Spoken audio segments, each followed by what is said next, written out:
利用文章复习词汇以外，还做得利用下背两个方法来训练文章的理解能力。一篇阅读，一篇同关键语词同句嘅画出来。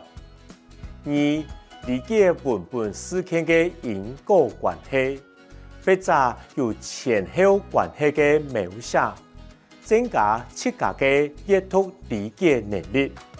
我们以亚三沃这篇文章为例，本文原著为南四线腔。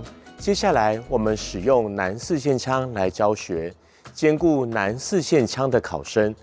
来看看有哪些关键的字、词、句。早期对大陆对到台湾的居民，都是搭毛料的来吃。因为菜地浸材料各方面又唔实钱，但是按简单嘅物嘅食材就都唔係高大嘅工藝，故所出面就面到高好嘅方式，用個硬長又有軟性嘅竹嘅來結白上，而能喺硬嘅內地杯加喺多面嘅禾稈同龍行。攞夾過後，就過話竹篾的風，變做竹篾夾內上。安尼唔單止做得同竹篾的嘅盤個比美，白山嘛會個主顧。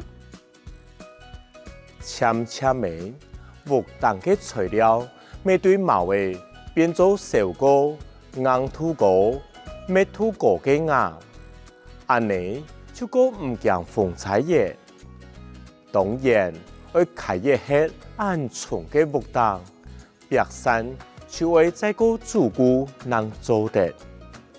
居民就用龍紅去攞硬嘅泥製作土磚呢，來結土磚白，再同龍紅、糯米、牛屎落腔下，個話白風保護土磚白。嘅時節，你嘅建材係咪佢環保呢？下一刻呢，我哋一篇文章嚟讀起嚟，先嚟看一下一篇文章本單有嘅注解。題咧馬尾，好一個反義嘅意思呢，就會也會。這個馬尾呢，是非常道地南四線腔的用法。好，聽嘢呢，開黑。好，這個是什麼？承受得住。好，我哋文章看到嘅，開業係一個木檔，亞洲嘅木檔。好。